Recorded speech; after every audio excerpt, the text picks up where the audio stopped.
Bonjour à tous. Merci beaucoup d'être venus en ce début de cette chaude après-midi de juin pour venir écouter une présentation sur les collections d'histoire naturelle. Donc, pourquoi faire aujourd'hui? C'est l'intitulé que vous avez choisi.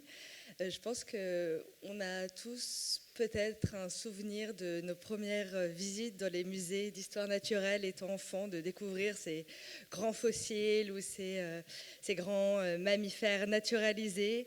Et quand on y revient peut-être un peu plus tard à l'âge adulte, de découvrir que parfois les musées d'histoire naturelle, pour certains, appartiennent au passé. Ou en tout cas, on a cette impression. Mais il y a des grands chantiers actuellement de revoir, de repenser en fait ces collections fabuleuses qui sont les collections d'histoire naturelle.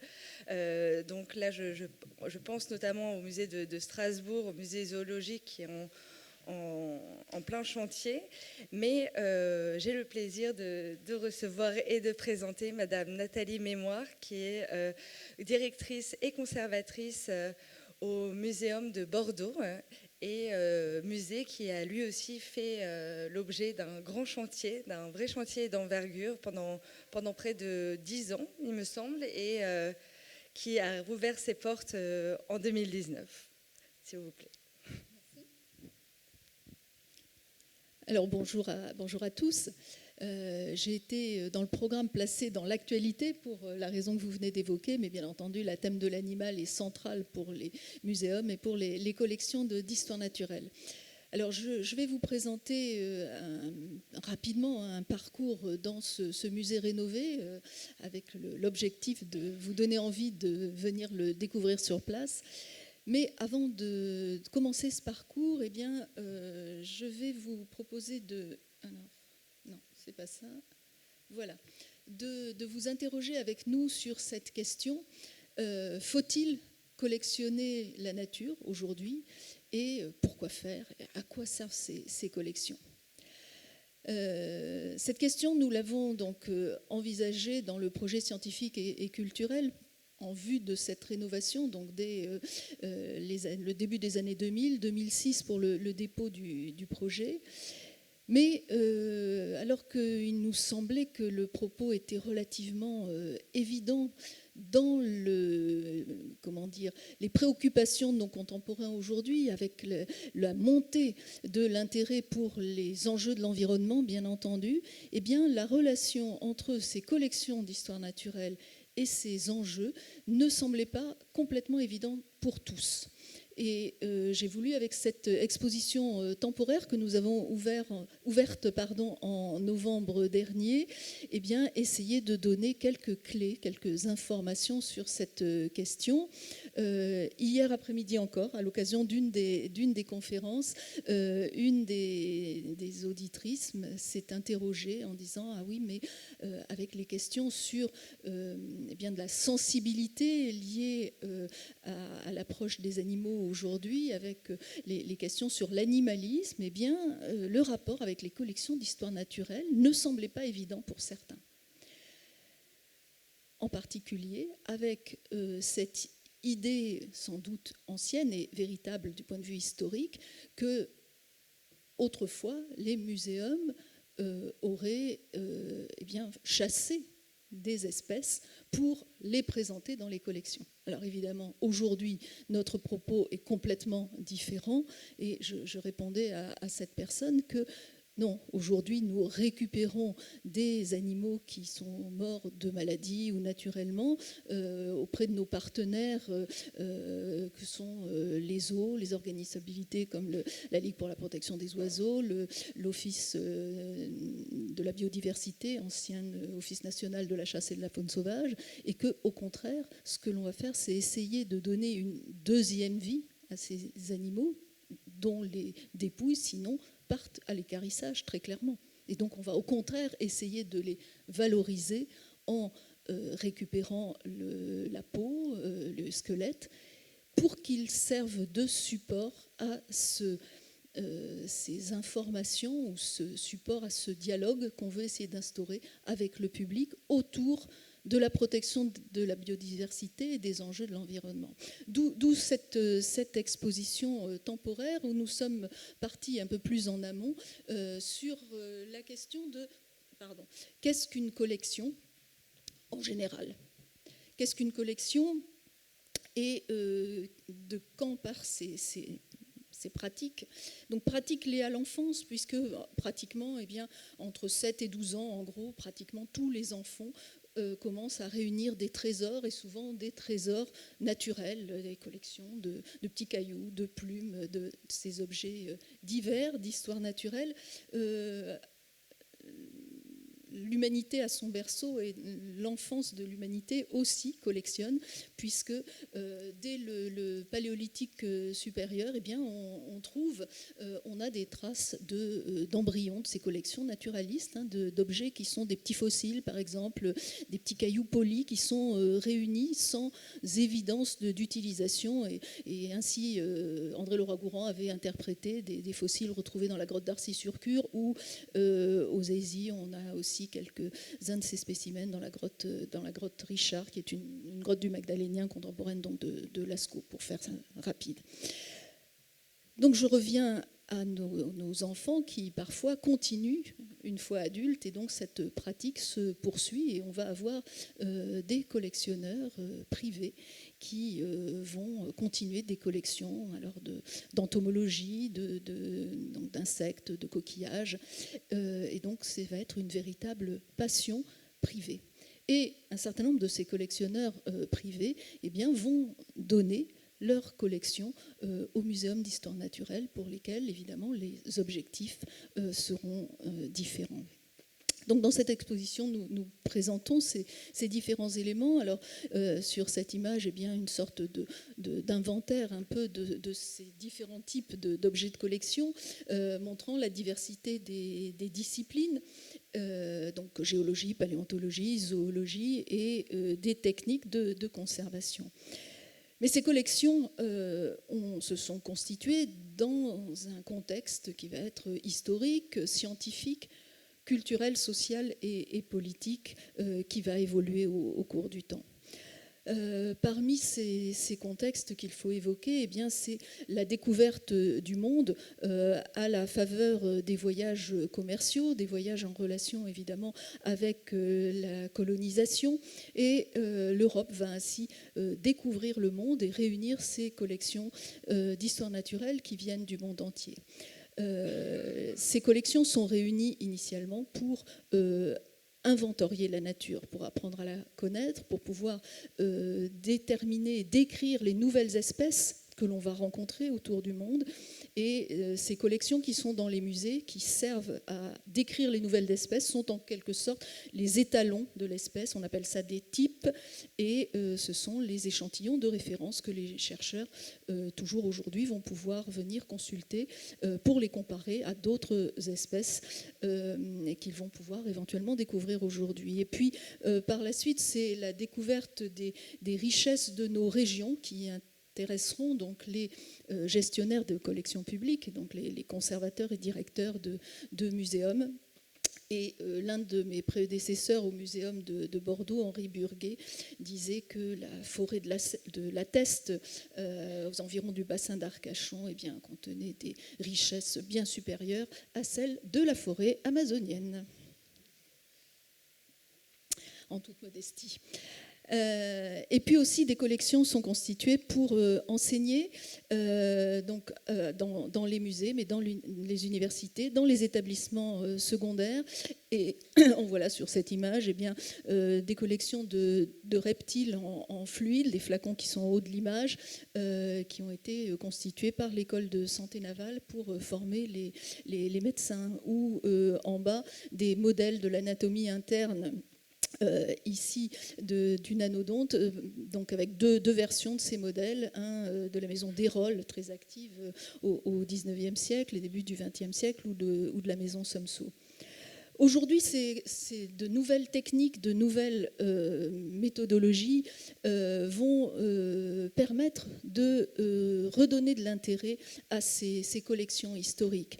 Les techniques évidemment d'analyse de l'ADN, mais des techniques de microscan par exemple, eh bien, vont permettre de redonner des informations scientifiques tout à fait importantes. Dans l'exemple que je présente ici, ce spécimen de nos collections a été repéré au moment du récollement décennal et eh bien, il était intitulé Holotropide de l'herminier, qui est une espèce endémique de la Martinique, mais chez nous il était indiqué Guadeloupe.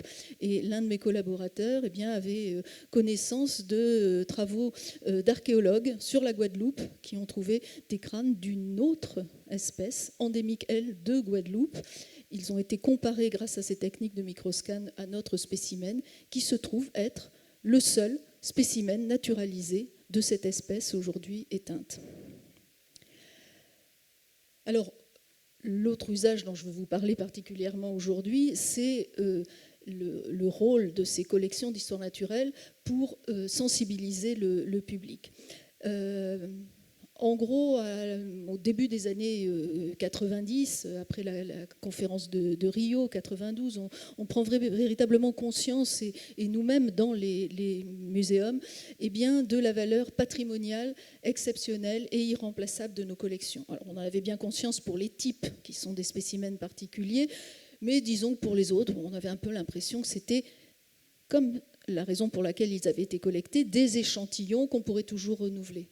Eh bien non, on ne pourra pas les renouveler pour beaucoup d'entre eux, parce qu'un certain nombre d'espèces sont aujourd'hui menacées, protégées, fort heureusement, voire aussi totalement éteintes.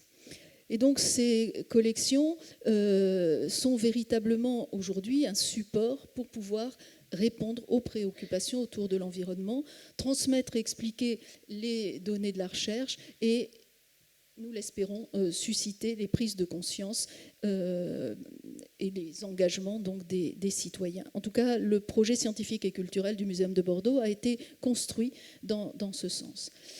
Et donc sur ces images, eh bien, vous voyez l'aspect du musée d'hier qui était dans son jus du 19e siècle, installé dans le bâtiment actuel en 1862, et la réalisation de la rénovation d'aujourd'hui, avec des objectifs donc différents, d'autres responsabilités et bien sûr d'autres techniques. Donc ce musée a réouvert en mars 2019, après 10 ans de fermeture et de préparation, d'études, d'inventaire des collections, de déménagement, puis de chantier proprement dit. Et donc, il se répartit sur 4 niveaux, une extension en sous-sol pour les expositions temporaires et celle dont j'ai parlé en préambule, collectionner la nature, un espace destiné spécifiquement aux très jeunes enfants, donc moins de 6 ans, le musée des tout-petits, avec une exposition qui s'intitule « Tous les bébés, bébés humains », pouvant ainsi se comparer aux bébés des différentes espèces animales. Des expositions semi-permanentes, une sur le littoral aquitain et une sur les dispositifs de prise de la nourriture au travers des différentes espèces. Et puis, au 2e étage, donc dans cette galerie historique rénovée, le parcours permanent intitulé « La nature vue par les hommes ». Et ce parcours permanent commence, c'est ce qui est en bleu, je pense que vous le voyez bien sur l'image. Ça commence dès le hall d'accueil, se déroule dans l'escalier et ensuite dans cette galerie. Alors ce parcours se présente autour de l'idée de la diversité. Donc diversité qu'on a appelée immédiatement observable dès le hall d'accueil, diversité des milieux dans le parcours de l'escalier, puis diversité géographique, diversité au cours du temps, puis diversité des collections, diversité spécifique classée, j'y reviendrai, et la diversité transformée par l'homme et peut-être aujourd'hui protégée.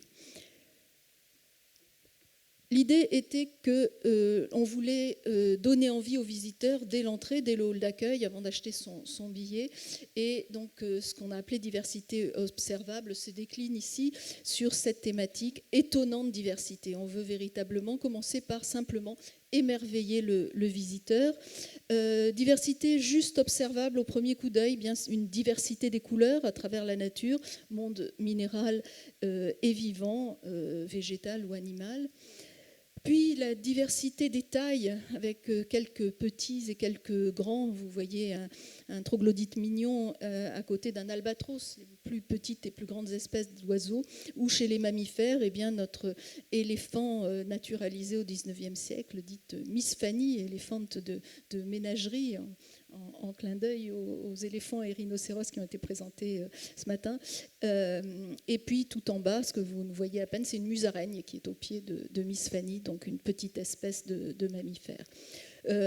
Avec les squelettes montés, une autre approche de cette variation de taille, avec ici un squelette humain, donc, qui est un primate, n'est-ce pas, à côté d'un autre primate de petite taille, le Ouistiti atoupé, ou deux espèces de serpents, une couleuvre et un boa ici, et armure ou armature, eh bien, pour montrer que c'est le squelette interne qui va permettre de développer des tailles très très importantes par rapport aux carapaces ou aux coquilles. Et puis un petit clin d'œil aussi pour s'amuser, mais voilà, il y a certaines espèces qui ont des surfaces, des peaux, des tais qui sont très lisses, ou rugueux, ou piquants, ou striés, ou doux.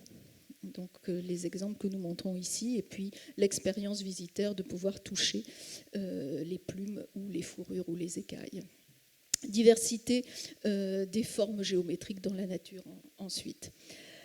On va passer dans l'escalier, dans la diversité des milieux aquatiques, eau douce et milieux marins au niveau au rez-de-chaussée, diversité des milieux terrestres à l'étage, ce qui correspond à la photo, et milieux aériens en arrivant dans la galerie. Donc voici l'image d'architecte de cette galerie où on a conservé les vitrines murales du 19e siècle et où l'on a demandé donc aux scénographes d'intégrer la possibilité de mettre le visiteur représentant lui-même l'espèce humaine au milieu de l'ensemble des autres espèces et des grands spécimens naturalisés qui vont se trouver sur le podium central et qui dialoguent avec les spécimens présentés dans les vitrines. Alors je reprends la question de la diversité que j'ai évoquée tout à l'heure dans le plan de la salle, donc avec la diversité géographique en entrée de salle, avec un espace placette qui permet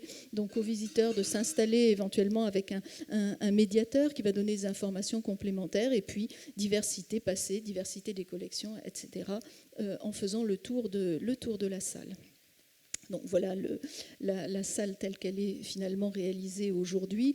Et voilà, on va suivre rapidement le parcours, découvrir le monde ici, donc cette diversité géographique avec bien le sanglier qui fait face à l'Europe, la lionne qui va faire face à l'Afrique, par exemple. On passe ensuite sur la découverte du temps. Alors, découverte du temps puisque on a commencé par imaginer que les fossiles étaient de simple curiosité de la nature avant de comprendre véritablement que c'était des vestiges d'espèces qui avaient vécu dans le passé et que ces espèces avaient des liens de parenté, étaient des ancêtres des espèces actuelles, et avec là quelques exemples de ces spécimens un peu démonstratifs. Collectionner, c'est choisir. Alors, dans cette vitrine, eh bien, on va développer un petit peu, on va effleurer, le propos qui est développé dans l'exposition temporaire Collectionner la nature. Collectionner, c'est choisir, c'est-à-dire que dans un musée, on ne voit pas la totalité de la nature, on collectionne en fonction des possibilités de conservation, en fonction des centres d'intérêt des conservateurs, mais des collectionneurs privés qui alimentent les collections, du contexte social et politique, comme nous le disions tout à l'heure. Classer d'hier à aujourd'hui. Alors aujourd'hui, on classe le vivant suivant l'angle exclusif ou le critère exclusif des relations de parenté entre les espèces, mais on n'a pas toujours classés de cette manière-là. Il n'y a pas une nouvelle classification comme il y aurait le nouveau roman ou la nouvelle cuisine. Hein. C'est quelque chose qui s'est construit progressivement. Et donc, avec quelques séquences flash dans les vitrines, eh bien, on va montrer comment Aristote classait, qui distinguait les animaux avec du sang et ceux qui n'en avaient pas, en réalité ceux qui n'avaient pas de sang rouge. Linné, qui va, le naturaliste du 18e, qui va mettre au point et diffuser la classification, la nomenclature binomiale du vivant, et puis comment classer Cuvier, comment vont classer Lamarck et Darwin, et comment on classe aujourd'hui. Donc le fond de la salle va développer eh bien, cette présentation suivant la classification du vivant en zoomant sur les vertébrés, et nous voici ici sur la classification des mammifères. Et à l'intérieur de cette vitrine des mammifères, eh bien, on voit les primates et l'espèce humaine qui trouve sa place biologique au sein des primates et aux côtés de ses plus proches parents qui sont le chimpanzé et le gorille. Et puis, un petit peu plus loin, mais à l'extérieur de la vitrine, sur le podium central, eh bien, l'espèce humaine avec un autre mannequin. Vous voyez qu'il y a une jeune fille et un garçon. La jeune fille dans la vitrine biologique est nu, mais le garçon qui est à l'extérieur, qui représente l'humain culturel, est habillé. Et lui, il va faire face à l'ensemble de vitrines, exploiter, préserver la nature. Et ici, il est face à la vitrine de la domestication, où l'on va présenter quelques espèces qui sont supposées être les ancêtres des espèces domestiques actuelles. On continue avec le vivant menacé, toujours sous le regard de notre petit mannequin qui représente l'espèce humaine et au pied duquel on a 2 bornes multimédia qui développent la question de la démographie humaine. C'est 7 milliards d'hommes et l'autre borne, c'est 7 milliards d'hommes et moi. Et voilà quelques exemples de ce vivant qui est menacé suite à des présupposés culturels. Vous voyez ce renard naturalisé dans une posture agressive, caractéristique de l'idée d'espèce nuisible du point de vue humain, bien entendu, puisque concurrent prédateur concurrent des ressources utiles aux hommes, ou cette chouette effraie telles qu'elles étaient clouées sur les portes des granges autrefois. Vivant menacé aussi suite aux pollutions, là, ce mergule nain qui est mazouté, ou cet ensemble donc, d'un faucon pèlerin, faucon cresserelle et un campagnol, et on voit là la question de la bioaccumulation des pesticides dans la chaîne alimentaire. Autre exemple, les espèces introduites qui deviennent invasives, introduites par l'homme volontairement ou involontairement, le ragondin, la tortue de Floride ou très récemment le papillon du palmier. Je crois que les premiers que j'ai vus, c'était à Lisbonne, où les palmiers étaient complètement détruits, et c'est arrivé chez nous par la suite. Et puis, bien sûr, évocation du changement climatique avec cette ours polaire dont on pense que l'espèce ne va sans doute pas survivre très, très longtemps, ou alors avec des adaptations tout à fait importantes. On parle de l'état des populations comme l'ours brun, donc avec ce petit ours des Pyrénées, donc en régression sur une partie de l'aire de répartition. Il n'y a plus d'ours bruns d'origine dans les Pyrénées, il n'y a plus que les espèces introduites, même si on trouve des ours bruns ailleurs, ou des espèces totalement disparues aujourd'hui, comme cet oiseau, le huillat, qu'on a beaucoup chassé pour ses plumes, ou le thylacine, ou donc on dit oulou, tigre tasmanique, qui est un marsupial définitivement éteint depuis les années 30 du fait de l'homme, donc des spécimens qu'on ne voit plus aujourd'hui que dans les muséums d'histoire naturelle. On essaye de terminer sur une ouverture qu'on espère un peu optimiste, avec un élément ici, avec des collections d'ivoire, de saisie des douanes que les douanes nous confient pour évoquer la protection juridique pour les éléphants, la Convention de Washington, la CITES, sur le commerce des espèces, pour réglementer le commerce des espèces menacées. Alors tout cela, c'est fait pour du public. Et donc pour quel public? Eh bien, public extrêmement diversifié. Je pense que les muséums d'histoire naturelle ont cette particularité d'avoir des collections qui peuvent se lire pratiquement à tous les niveaux. Donc aussi bien par les très jeunes enfants que par du public averti, par des étudiants, par du public qui vient dessiner, par du public qui vient s'informer ou dialoguer avec nos équipes. Un petit exemple donc, du musée des tout-petits avec une scénographie bien entendu particulièrement adaptée ici. Et avec des supports de médiation pour pouvoir en quelque sorte décoder et lire la galerie dont je vous ai un petit peu décrit le parcours tout à l'heure, eh bien un spectacle multimédia immersif qui permet de se plonger dans cette ambiance. Et on a 2 écrans qui descendent à chaque extrémité de la salle avec un petit diaporama qui va donner les clés de lecture, et au fur et à mesure les vitrines vont s'allumer pour que le visiteur sache où aller rechercher telle ou telle thématique. Nous avons des écrans tactiles qui permettent d'en savoir plus à chaque fois sur les spécimens présentés, de montrer le lien avec la nature. Il y a chaque fois, quand on clique sur comme le font les petits-enfants au premier plan, sur l'image du spécimen, on va voir l'espèce dans son milieu naturel avec 2 ou 3 photographies de photographes naturalistes, et puis on va avoir toutes les informations sur lesquelles on peut cliquer, sur le mode de vie, sur le statut de préservation de l'espèce ou tout autre type d'informations. On va pouvoir aussi, avec ces écrans tactiles, véritablement donner son avis. Donc là, je me place du côté du visiteur qui va pouvoir jouer lui-même, donner son avis, cocher sur, ici, ce sont les questions sur, pour vous, quelles seraient les raisons de préserver la nature, et le visiteur, dans l'écran suivant, pourra comparer ses réponses à celles des visiteurs précédents et aussi à d'autres personnalités emblématiques s'étant exprimées sur ce sujet.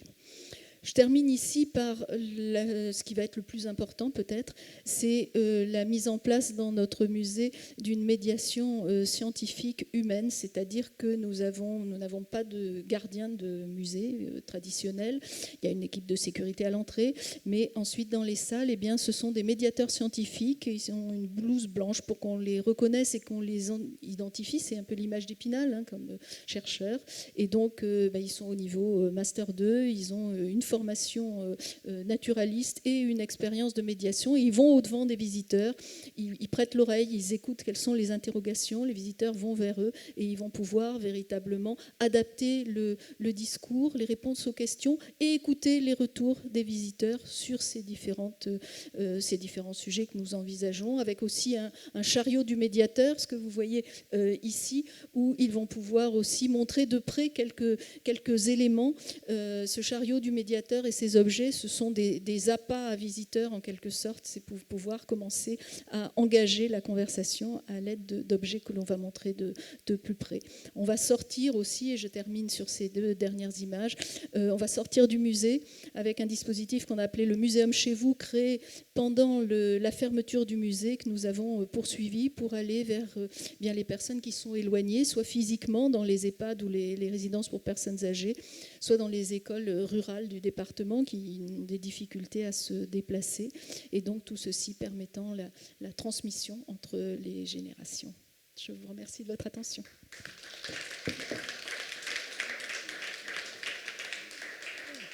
Merci beaucoup, Madame Mémoire, pour cette présentation de ce musée qui donne tout à fait envie de s'y rendre.